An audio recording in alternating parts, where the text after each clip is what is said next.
How to use visual marketing. Welcome to this video on how to use visual marketing to boost your business. In today's digital age, visual marketing has become an essential tool for businesses to connect with their audience and stand out in a crowded market. In this video, we will explore the basics of visual marketing and how you can use it to your advantage. Visual marketing is the use of images, videos, and other visual elements to communicate your brand's message and engage with your audience. It is a powerful tool that can help you create a strong brand identity, build trust with your customers, and increase your sales. There are many different types of visual marketing, including social media graphics, infographics, videos, and product images. Each type of visual marketing has its own unique benefits and can be used to achieve different goals. One of the biggest advantages of visual marketing is that it is more engaging than text-based content.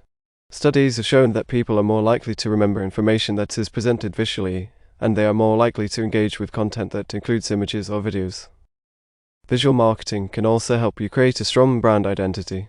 By using consistent colors, fonts, and imagery across all of your marketing materials, you can create a cohesive brand that is easily recognizable and memorable. So, how can you use visual marketing to boost your business? In the next segment, we will explore some practical tips and strategies for incorporating visual marketing into your marketing plan.